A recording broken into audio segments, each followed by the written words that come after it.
Good afternoon. I'm Barbara Schreiner Trudell, affectionately called Rev B, and this is the Joy Show.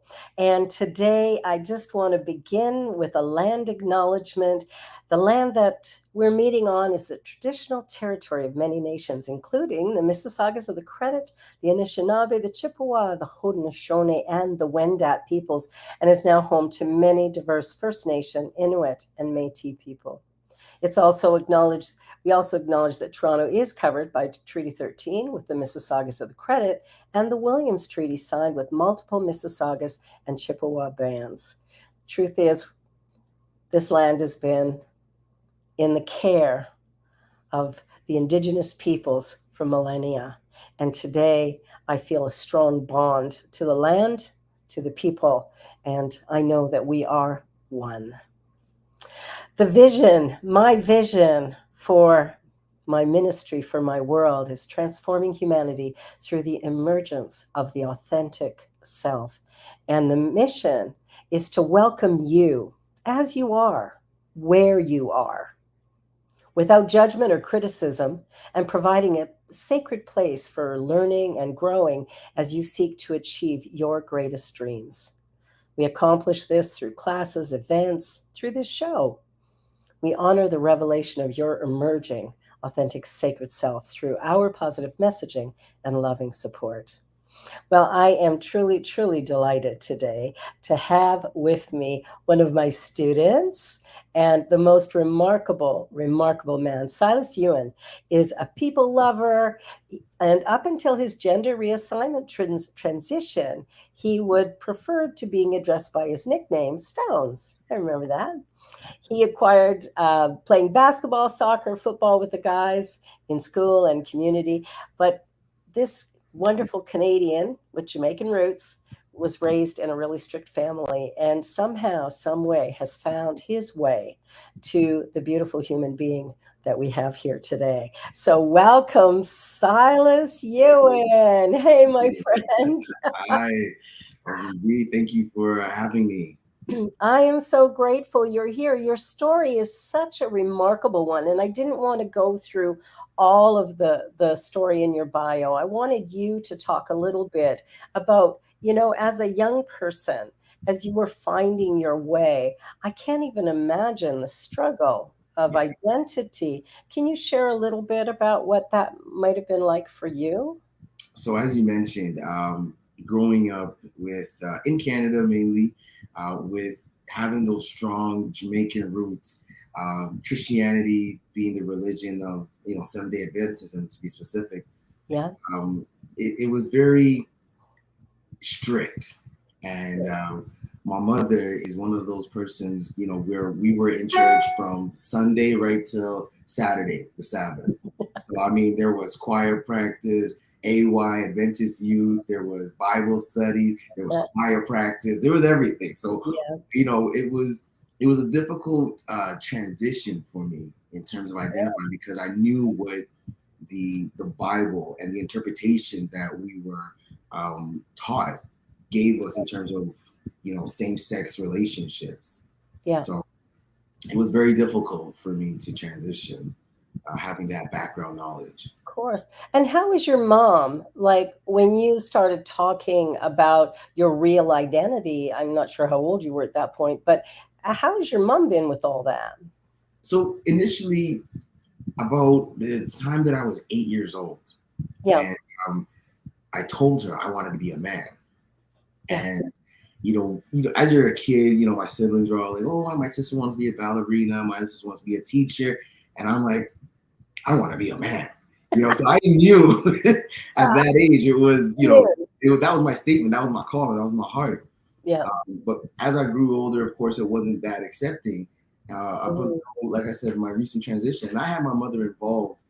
I gave her that respect and courtesy. As much as we've gone through, um, I've exhibited more forgiveness Ah, and more love towards her, in understanding that she just didn't know. of course, yeah. And you try to see with people, and especially our parents, with what they don't know, and if they don't know, you have to educate them, you got to tell them. And That's so right. just keeping her involved, I gave her a list of names that she could choose from when I was choosing my name to Silas. So Oh, yeah, she was a part of my journey. She was a part of oh, I love hearing that because so often I hear about, kids being rejected, um, sent to be re-educated in ways that I think are criminal, trying to change them into something. Oh And, yes, the truth is we are who we are. We're created in the image and of the likeness of the divine creator. yes you are. There ain't nothing wrong with that. And so if your identity is male, then that's who you are, and God doesn't make mistakes, No. So wow, well, what a journey. Now, how long has it been since you've taken the name Silas?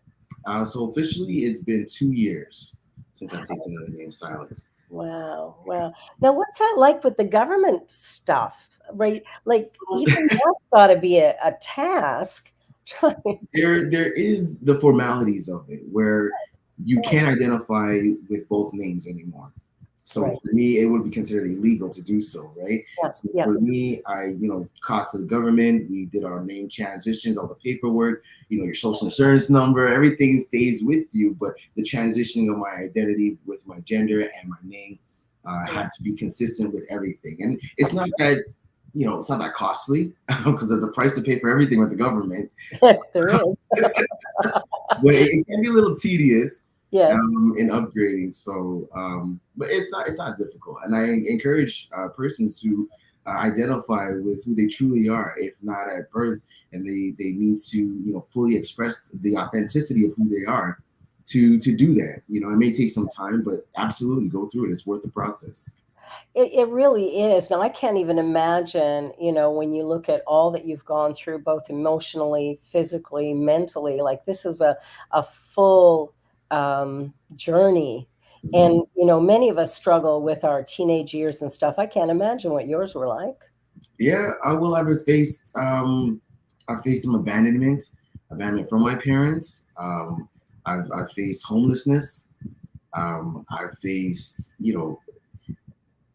what would have been seemingly negative situations, but you know, with the God in me and the spirit that led me to where I am, and to be my true authentic self, you Hmm. know, the resilience has really pulled through, and allowed that the love in me to still emanate through life, and to see the good in people, and to realize that I am my own person, and my will is the will of God, and that will must be manifested. So Oh, I love your I love your energy. It's so great. It's because so often when people have a big struggle, through their life, that there's kind of a giving up or a giving in or a full-on rebellion. That's kind of what I did was the full-on rebellion. And I think that sometimes causes us a lot more harm than if we were able to. And I think maybe your Christian upbringing being so strong that you just had a different attitude right, to begin with because your faith was so strong. right, right. And once you're on your back and you're looking up, the only way to go is up. So you can't use certain things as crutches anymore. You use those stones that were thrown at you as building blocks. And you just keep going up. Oh, Silas. Yeah. Oh my gosh, I love that. Oh, I think I might use that when it comes to all my marriages and stuff, I'll give right? you the copyright. The building blocks of life. I think you've got a Yeah. good keynote there. There you go. There you go. Now, in your professional life, because you are a police officer, the work that you do now, what do you bring to that task? So the aspects of being a special constable is the policing in the community, and that Right. special designation gives me the ability to reach people where they are and Mm. bring to them that bridging where a lot of times law enforcement doesn't necessarily meet with persons at their level. Right? It's all about I'm the law and do what I say kind of thing. Um, Right. Even though that is my profession, I take the approach of humanity and engaging with people and spending time with persons, Oh, so that I can understand and educate them, so that in the future, if they come across whatever violations or aspects of criminality, that they will know better not to do it. And at times you'd have to penalize persons for that, because now it's not about not knowing, so you can't play that role of, well, I didn't know anymore because I took that time to spend with you to educate you about it. And so now there have to be consequences to the actions that you face. So right. That sounds like really rewarding work, though, like very satisfying to be able to take the time to honor the human being in front of you and to respectfully do what you can to move them through whatever challenge they are facing at the moment. it can be a very thankless industry. As much as I'll say, well, I'm helping you. I'm doing this for your good. Sometimes it's not being received that way, but I Yes. take pride in what I do, and I know that I'm doing it with honesty and integrity, and that's my policy. I call it the high policy. HI, honesty and integrity, how I move through life, whatever I do, to take that approach so that, going through life, my legacy, my children will never have to worry about that, because the energies that came from their parents and all that kind of stuff will just flow through them, and the energy will be recipients. So someone will show them grace and mercy like I showed somebody else grace and mercy. I think, yeah, and I think as you do that, I mean, even if somebody doesn't seem to receive it in the moment, I think there's a memory of it Yeah, that although I may not be able to respond to the care I'm being given at this time, at some point in time, there's going to be sort of a like, wow, because I think we remember how people treat us exactly. more like how we feel in the way Yes, they treat us, and yes. those feelings are going to come back. They really, really are. And that's like you're bringing an amazing gift to the world for Oh, thank certain. you. For certain. Thank Wow. And now we got Pride Weekend coming up. Yes. It's Pride Month, and we got Pride Weekend coming up. And so, what you working all weekend, or are you taking a break on Sunday? Well, Sunday is actually my birthday, so Woohoo! I'm not working on my birthday, Good. and I celebrate my pride through Pride Month, being my authentic self. This is the Oh, way I was created. beautiful, beautiful. Hey, Deja, do we have a little music for Silas here? Yeah. Happy birthday to you. Happy birthday to you. Happy birthday, happy birthday. Yes. Happy birthday to you. Thank you. And many Blessings. more. Oh, that's You. wonderful. Now, does this weekend pose sort of an upswing in some of the challenges that you would normally be dealing with? Um, So, or does it get better? so I guess with the approach that I have, it would make it better. It's Mhm. affirming for me. Right. Like for example, this evening is the transgendered march, Mhm. and so me and my fiance will be heading down there and participating with that and celebrating the community, which is very Uh, affirming and very maybe I'll join you next year yeah, when I absolutely. when I don't have my COVID on. I'm sure COVID will be gone by then. And we've Yeah, normalized COVID. It's like the common cold. yeah, exactly. Yeah, the common But cold. on Sunday, I'll actually also be in the march.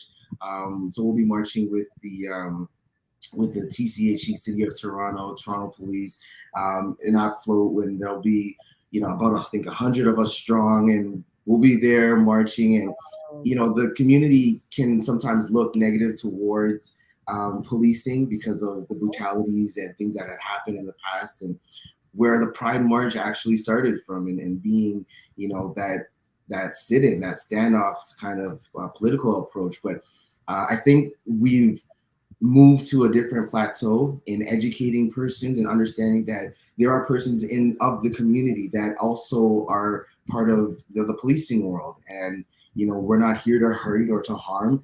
There might have been a bit of ignorance before, but there's come to an understanding and a realization of the humanity that that people have expressed.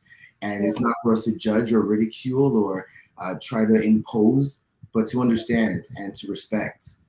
And just a parade in that aspect gives that kind of affirming, hopefully a bridging of a gap that has been misconstrued from before. So yeah, I think that's a really important thing, is bridging the divide.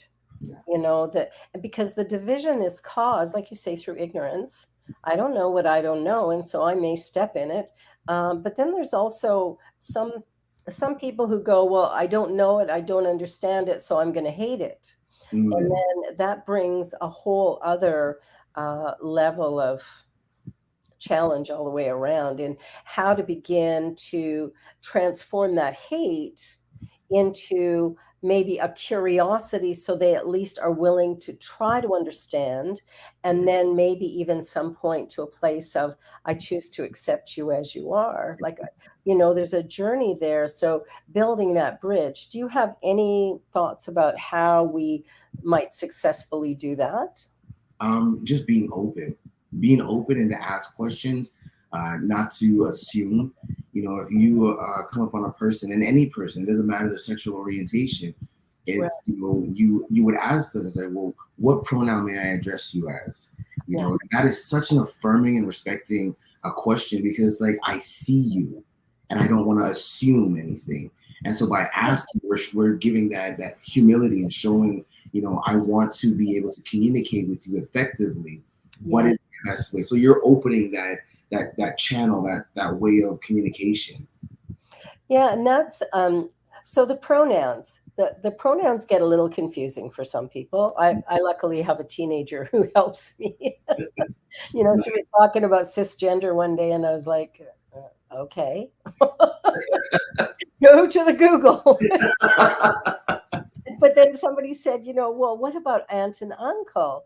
And so I've heard a few different terms used. What are some of the terms used when you're talking about cousins or aunts and uncles? Well, cousins isn't really a big thing, but aunts and uncles that, have been identified as even husband and wife. Like, is there, I do many same-sex marriages, but it's either life partners or wife and wife or husband and husband. Like, is there something there that could be more inclusive of various pronouns? Well, to each his own. And to be your authentic self is really how you choose to be addressed. And that's why asking the question is so much more affirming, and important, because there's no brush that strokes across and paints everybody the same color. And with that, you would have to ask. For myself, my pronouns would be he and him. And, before they might have been she and her, others may use they and them. It really is up to the individual. Aunts and uncles, if we're not sure, we can address them by their name. And, it's really just asking that question and respecting the persons for how they want to be identified, want to be addressed, and not making the assumption of that. I think, that's the case in life all the way around, is don't assume. Don't make assumptions. No, exactly. You make an assumption and you make a fool out of yourself, right? It's so very true. Well, and I know that one of the, because I have some friends, because we're of an age, and because we're, in that top end of the age range, at that seniors level, we don't understand certain things. I tend to be, maybe a little more educated than some of my friends, but it's moving through because some of them have got children now that are grandchildren that are identifying or trying to find their identity, and they're kind of struggling along going, I don't get it, what's this they them, that means there's more than one, and it's like Plural, yes, yes. it's a You know, word, relax. and that's really it. That's really it. Yeah. It's just respecting where persons are in their journey, in their walk of life. There Mhm. is no binary, there's no black and white. There's a plethora of colors and shades. Yes. Rather than, like I said, painting everybody with that same color, Yeah. it's really getting to know and appreciate the diversity of each individual. Because the way that you've gone through life and the filters that you have with your vision is different from somebody else going and maybe experiencing the same thing. Their output, their outtake on it could be completely different from the way that you've seen it. So just understanding that we've all have a different way of understanding, and the filters in life that we've gone through has given us different experiences and challenges, but just being open to and receptive to what is. Yeah, because I know for myself, I'm a part of a couple different boards, and Mhm. so we're working on diversity and equity and inclusiveness, and kind of, and even CSL and Unity and UFBL, trying to bridge those gaps of including all people, and how do we do that? Because we sometimes don't notice the ways in which we exclude. Right. And, we were talking in conference. I was at a conference in Missouri last week at Unity Village. And we were talking about somebody stepped up and said, we're talking about inclusiveness. And basically, we were talking about accepting people of color was really the conversation. But it Mhm. doesn't stop there. One of the women stood up and said, what about the people who can't afford to come to a conference that's this expensive? Mm. How do we include them? Like the things that we're doing and the gifts that we bring, the teaching that we have is so powerful, so wonderful for creating a really, really strong individual sense of self. Okay. And yet we exclude, and if you're going from Canada to the US, now you can just double everything. Right. Our dollar's a little short Yes. at the moment.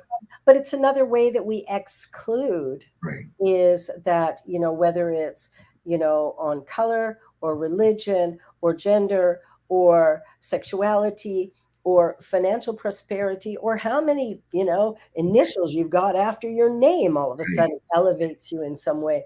And I think breaking down those walls, I think, is really important. But how do you do that?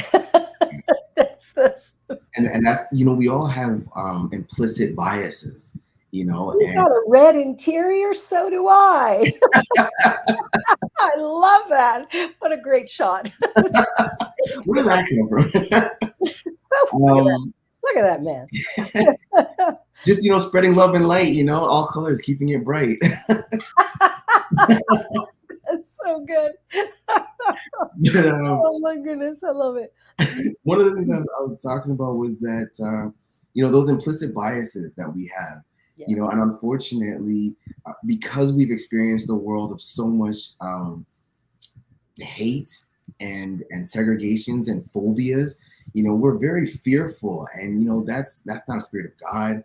And if we were just to bring back that unity, that meditation, that really intuitive aspect of knowing ourselves, respecting ourselves, and respecting people with that same love and energy, we could do away with a lot of the hate, a lot of the fears, a lot of the ignorance, Yeah. and just showing that humility towards another person the same way you would want to be received. And not because we're not familiar with it or we don't recognize it means that we should oppose it or shun it.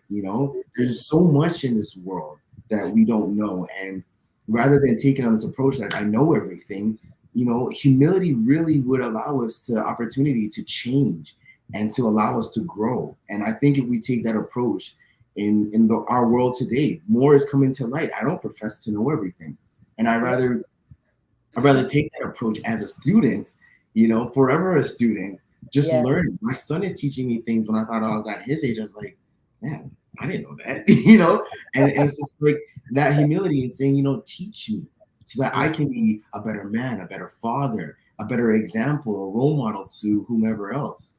So, yeah. I think that being teachable, that was one of the things I loved about Reverend Evan is, he always said, come into class and be teachable. Yes. And I think when we are teachable, there's a willingness to maybe close this for a moment and open these up so that we can maybe discover something that we were not aware of, something that then lifts up into a new understanding. And I know, as I was ministering at Verity, there was a few times I stepped in it. And of course I would. I was raised in a white city and a white family and white school. I never knew a Black person until I was in my 20s. Oh, wow. Right? Like, how's that broad, eh? You missed out. It's so weird. But that was Calgary at the time. Now it's a little more diverse. But what's interesting is every now and again I would say something from the pulpit, not intentionally to be disrespectful or anything, but because I didn't know. But I'm so blessed because the congregation was so rich and so beautiful. They would come to me and say, hey, Rev, do you really think that was appropriate? And it's like, whoa, no, of course not. But it's like, you don't know what you don't know. And so, I just keep reading books and taking courses and interviewing people and, expanding my understanding of when I was growing up, this is going back a ways, I didn't know there was such thing as lesbians. How's that for an awareness? I didn't know about that till I don't even know how old, in my late 20s or something. It's like, it was one of those things where I was like at a loss. And I remember, we're going to have to take a break in a second, but I just want to touch base on this one story. I worked for the Calgary Herald up until age 28, I think, or 28, 29, something like that. And when I was working there, there was a young man there who went through the change and chose to stay working at the newspaper. The Calgary Herald is the same as the Toronto Star, same ownership. So when that happened, now this was right after I left, that she completed her transition and came back to work and everything. The women were so cruel because when she would go into the ladies' room, they would flee. Oh, there's a man in the ladies' room. No, there isn't a man in the ladies' room. There is a woman in the ladies' room. And it was, trying to understand what was going on. And I'd listen to people just so outraged. And I'm thinking, okay, I don't really understand this, but I also don't get why we're condemning this person either. And unfortunately, they ended up having to leave work. They just couldn't put up with the abuse. Now, today, you would never get away with that. But this is going back almost 40 years. Right? I worked there a long time ago. I'm an old broad. But on that note, let's take a quick little commercial break. Okay. This is Barbara Schreiner-Trudell in The Joy Show and my beautiful, beautiful guest, Sylas Ewan. And we are going to be back in just a minute. So pay attention to these great announcements. On behalf of everyone at New Thought Media Network, thank you for being a member of our virtual family. Your financial contributions help share the New Thought message with people from around the world. Please visit and contribute at www.ntmedia.org/donate. New Thought Media Network. Come be you. And please like, share, and subscribe. Until next time, peace and blessings.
This is Barbara Schreiner Trudell, and we're back with the Joy Show and my wonderful guest, Sylas Ewan.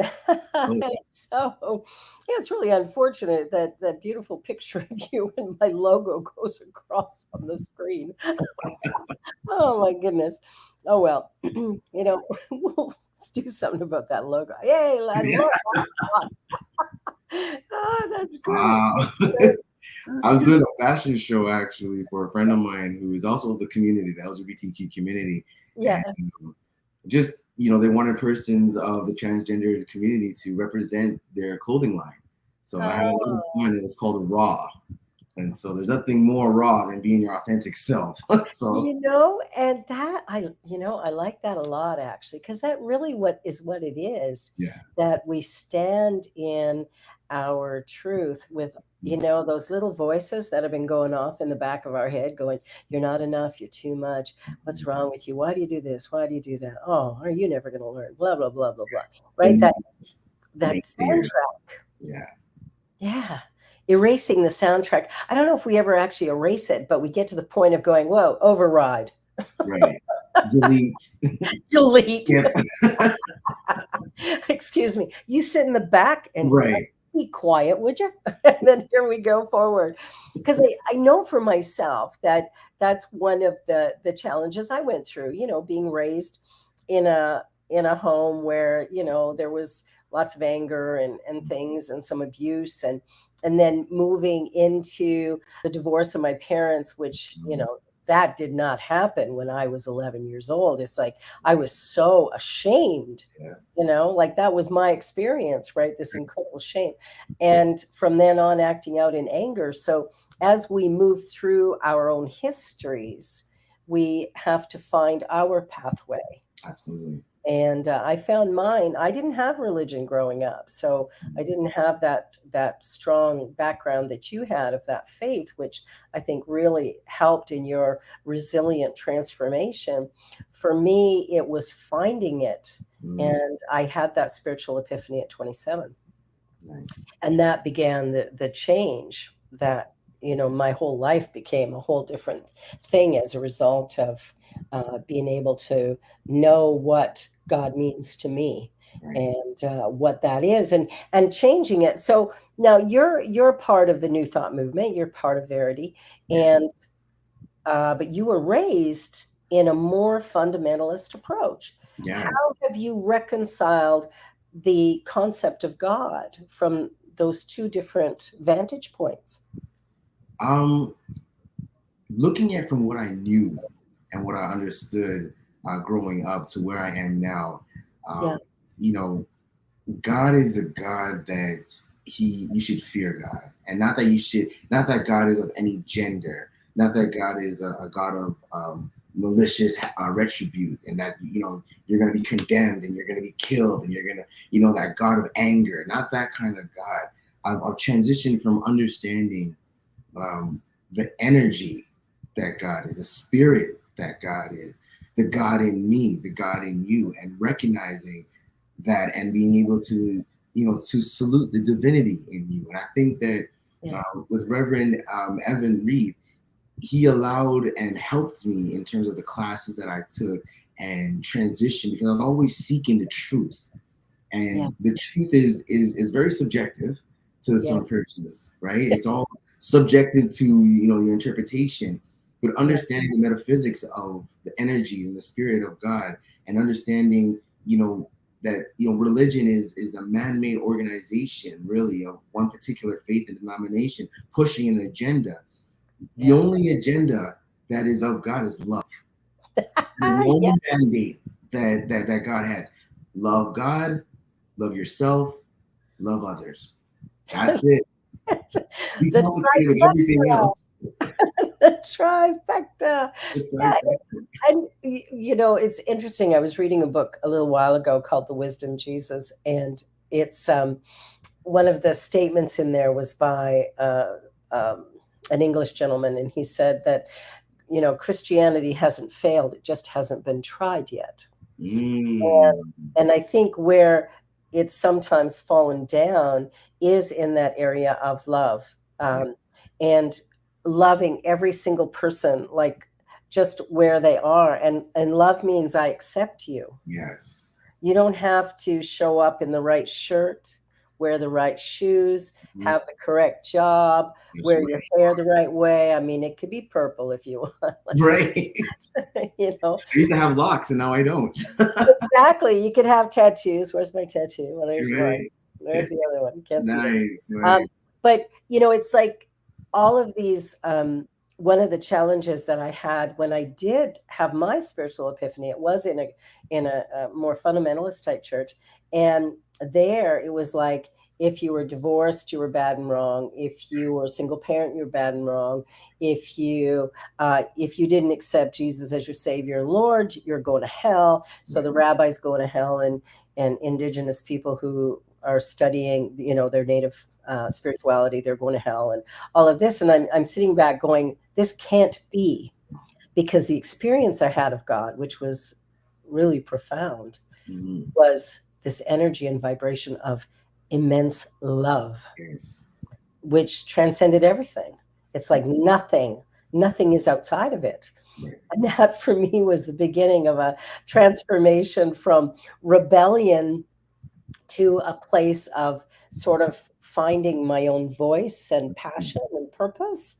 And it took me a while to get, I'm still a bit rebellious, but not against God. I'm No. rebellious against systems and Right. ones that need to change. So, it's my joy to find ways of educating. And I think that's why I was so eager to have you on my show as well, is to help people to see, wait a minute, look at this human being who's a beautiful human being, period. Like that's all we are.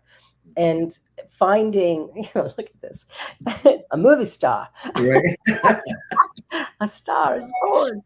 But I think, just educating people and having tough conversations, because I think sometimes we're afraid to ask questions. Yes. We're afraid, oh, what if I offend somebody? I don't think we offend people by curiosity. No, it's the other way around. It's offending them with the ignorance, actually, or being afraid to say that because we don't want to appear like we don't know, right? It's that ego, right? And That's the you ego. know, one of the main things I remember with Reverend Reed, it was just that let self die.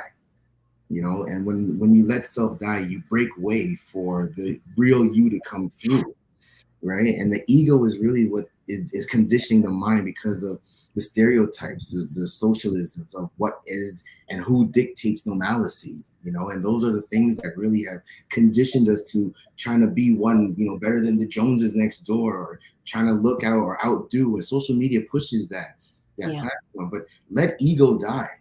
Let self die to all of that, to allow the Christ within you, right? The Spirit within you, the God in you, to really respect and accept and appreciate, which is the three key factors of love to other people. Yeah. I like that. I like that because I know for me too, because, I've had a, questionable history in my life, and I'm okay with that. It's allowed me, I think, to be more accepting because, if I haven't done it, it probably hasn't been done. Well, it's not quite, not quite, but because of my life experience, Right. maybe that's helped to prepare me for my ministry, that I can be that sacred space, to Yes. hold a sacred space for whoever shows up. Right.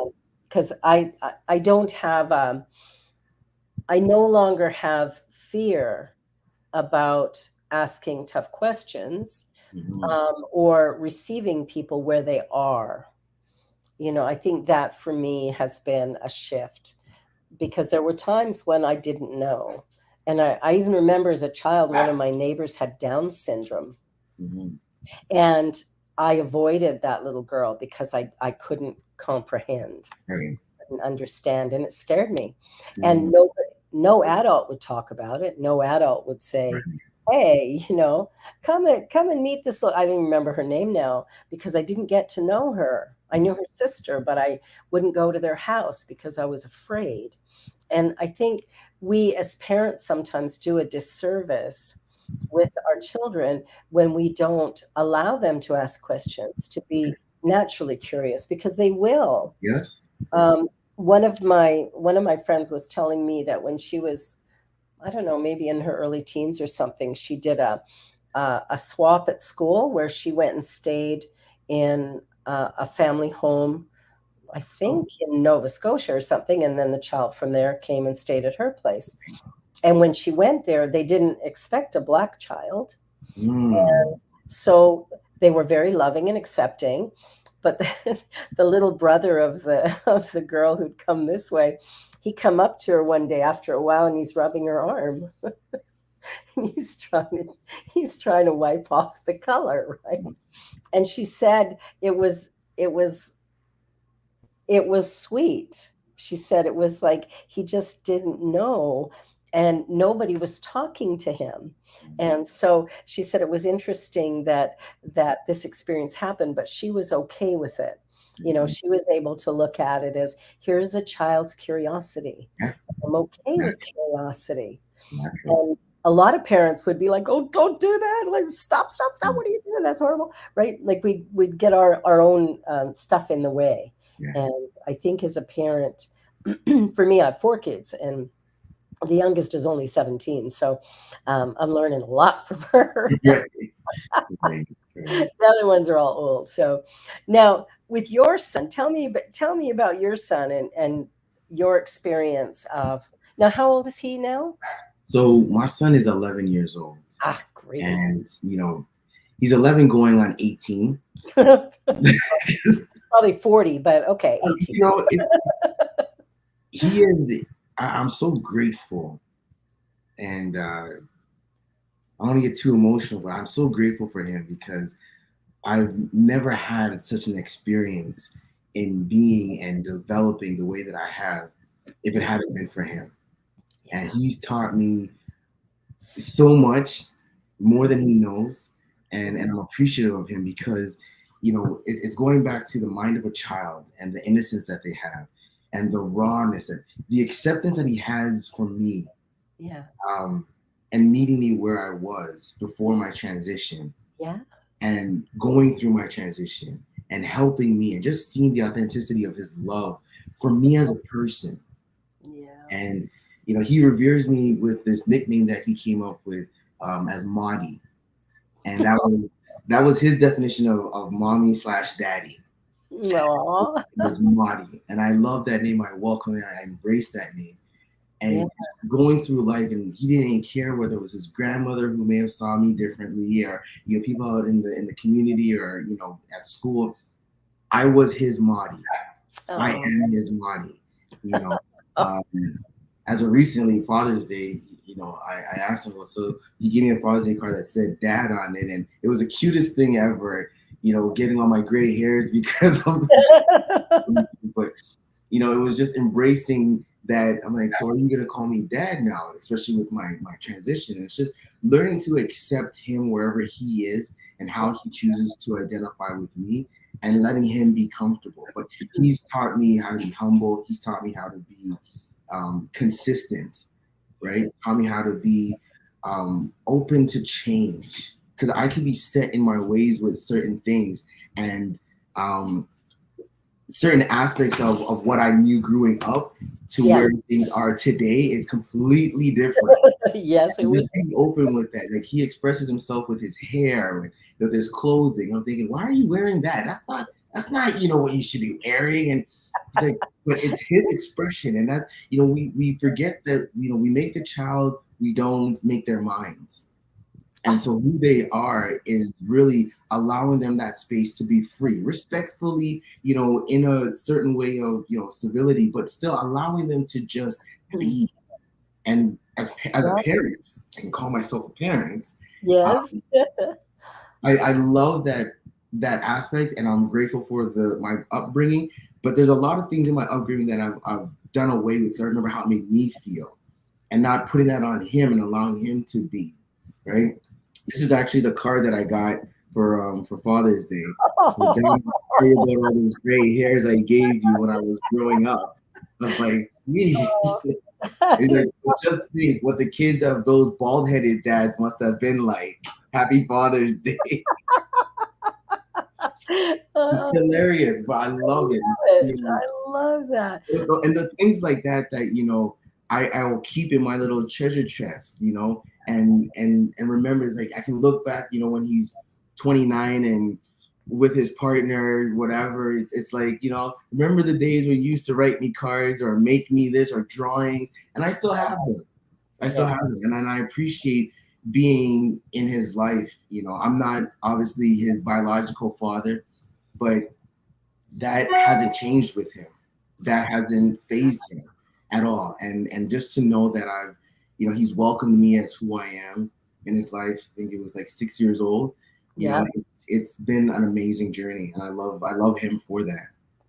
Well, I think children are so good that way. Like they take, as long as we tell them the truth. Yeah. It's when we hide stuff from them that they get really upset with us. Yeah. But when we tell the truth and tell it quickly, they just go, "Oh, okay." Yeah. It's like children who've been adopted, that know right away. Like they start asking questions, and the adopted parents go, "Well, you were adopted, and blah blah blah. Here's the story, as much as we know of it, or whatever." Mhm. And they're so, "Oh, okay, whatever," and off they go. They could care less. Right. But if they find out when they're like 18, all of a sudden the adoptive parents become these evil, Right. whatever. Like there's a difference, and I think perception of anything is so important that we take a look at, because what I believe to be true isn't necessarily capital. Exactly. It's my truth, which Right. it's knowing that there is a difference there, that as I'm journeying along, I can look at the world from my vantage point, Mhm. which means my understanding, my knowledge, my upbringing, my religion, I'm going to view everything from that, whether I want to or not. Right. And I was reading, or saw a presentation of the author who wrote the book White Fragility, and she talked about all white people being racist. And I thought, yeah, that makes sense, because we're looking at the world from something. And when she said that, I thought, okay, how do I feel about that? And I was actually quite fine with it, because I thought it makes sense. Mhm. It's not that I'm somebody out being mean or angry or hurting or harming. It's not that. It's just what I don't know, I don't know. Right. And so it's the same thing with the LGBTQ, or Two Spirit. It's like everything, I don't know a lot, Right. but I am open to having conversations and learning and discovering Being and teachable. being teachable. Yeah. And that's, if we will let our children teach us, man, Yes. be light years ahead. Right. Right. And that's one of the things that was hard for me, because I wanted to, I guess, because I was raised in an authoritative dictatorship. Yeah, It was, you do as I say, you don't ask questions about it. exactly. It's just go, go, go. And he goes, well, why? And he'll ask me, he's like, but why? I'm like, boy, because I said so. You know what I mean? But there's that curiosity of a child that they want to know why. They want to understand. And I can't hold him at a certain level, because I want to, withhold from him what I don't think he should know. Right? There's certain things in life, as they get older, they'll understand better. But it's not for me to say, okay, you know what, parenting is about being patient and giving that time to educate, as well as being educated. Yeah. And so what I've learned in being a parent is that I'm not always right.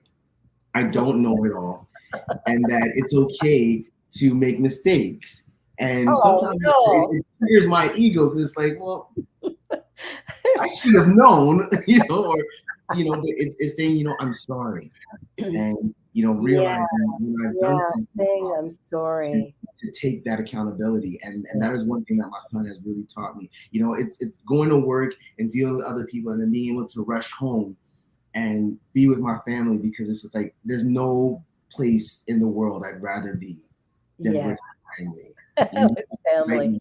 that I have that anchoring, that foundation of love for me is my whole world. It's why I do what I do in the community.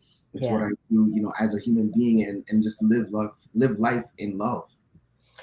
It takes us such a long way when we can do that. Like when we allow ourselves to be vulnerable, to be honest, to say I don't know when I don't know, to ask questions. I think that's what we learn from children. My Yes. daughter, my youngest daughter, when she was 5, said to me, "Mom, I need more freedom." To do what? I thought, oh, the teenage Um, years are going to be great. I mean, she's a pretty good kid. She's 17 now, but it's yeah. like, I'm like, what do you mean you need more freedom? Because, we were kind of holding on to her pretty tight for sure. Yes. Um, but we were fortunate in, even though living in very central downtown Toronto, Mhm. we were in the Leslieville area. And she could just, I'm going over to Spencer's house and run out and off she go. And that's how our neighborhood was. We had this really close-knit neighborhood where all of the kids just hung out together, played in everybody's yards, and we didn't worry about them. It was like when I was growing up. We'd head out and play and nobody, and that doesn't happen much anymore. No. But Right now, so hungry. COVID has, sorry, shut down so many social aspects where Yeah. I, unfortunately for the kids, they've missed out on how to be sociable. Yeah. And even talking with my son, like, I take him to basketball, and he's like, Marty, why don't you go and talk to his dad? And I'm like, why? And he goes, so that we can hang out and have a play date. And I'm thinking, so why don't you talk to him? Like, talk to your friend, ask your friend. He goes, well, what's your friend's name? Well, I don't know. Ask him his name. Like, the way of building a friendship these days is completely different from when I was, Oh, and the socialism that they're become more asocial or yeah. antisocial than anything else. Everything is through a computer screen or video games. And oh my God, it drives me crazy with these video games that they're all about. Well, yeah, and even when I said that a minute ago, I wasn't even thinking about COVID. Yeah. It's like, They're yeah, isolated, we've been locked in. locked in, We've shut been down. locked in. One of the prayers that was shared at the convention, which I really, really love because it's perfect for COVID, is she had everybody do what she calls havening, and it's how we get to heaven. And she said, you just gently caress your beautiful God self, Oh wow. and you're havening yourself. Okay. And, being able to, come to that place of maybe I'm not being hugged and touched and Mm. connected to other people, but I can do that for me. I can honor the temple of the divine, right? I can allow myself to shine. Oh, Lyle, you're here. So good, my friend. Um, but just being able to do that. And Mary Ellen has sent a little thing as well saying, such wisdom and truth. Yeah. It's nice to have some people viewing while we're on air. But Yes. it's like just this whole energy of how do we meet our needs? How do we find that voice within that needs expression? And what was, we're coming down to our last few minutes here, but what was kind of the defining moment for you when you said, that's it, I'm changing my name, I'm going the distance? I think for me it was with the passing of my granny. Hmm. Um, she she was an amazing woman, my rock, and if there was anybody that loved me for who I am, it was her. No questions asked, hands down. And the courage that she gave me in accepting myself and reminding me, nobody can be you. That's what she would tell me, you know. And no one has lived your life before you to tell you how to live your life now. And so to be true to yourself, because when you're not, you're only hurting yourself. You try and live for everybody else, and I was hurting myself trying to live to the expectations of my mother, to live to the expectations of my father whenever he was around and in the picture, trying to live to everybody else's idea of me was Right. hurting me. Of course. And it was, the reminder that I would have when I was with her that, she would remind me that, nobody can be you. So just be you and be the self that you love. Yeah. Because and those are the words that kind of for me made it stick home. And when I lost her, I lost that reminder. I didn't lose that reminder. I lost the physical aspect of her, but as she transitions in every way possible of my life, I'm honoring her and living my authentic true self and being who I am. And in loving myself, I can love others freely and easily and authentically. And I would be doing a disservice if I wasn't. Oh, that's so beautiful. I love that so much. I mean, that's basically how I named my show, right? The Joy Show. Right. Just one you. Oh, You're right. you're unrepeatable, so just be you. I mean, everybody else is taken. Exactly. So just be you. Well, your Grammy, she was really smart. Yes. Intelligent. Oh my goodness, it's so beautiful to chat with you, and we're probably going to have to do this again. Absolutely. I had so much fun. Well, and your message is so important because I know there's young people out there who are trying to find their way. I know my daughter has a couple of friends who are trans, and they're finding their way, and how do I talk to my parents and things like that. And I know that the only thing we can be is ourselves. There's just nothing else. And when we are when we're shutting that down and pretending it doesn't exist, when we're masking our true identity, we're causing harm Yes. to ourselves, but also it then causes us to be maybe more hateful in the world or more disconnected from the world. And it probably raises violence and suicides and drug addictions and all of these other things as we try to find our way. So I'm really, really grateful to you because you are a courageous, brave, glorious human being that I truly adore. And I am grateful to count you as one of my beloved friends and student and teacher.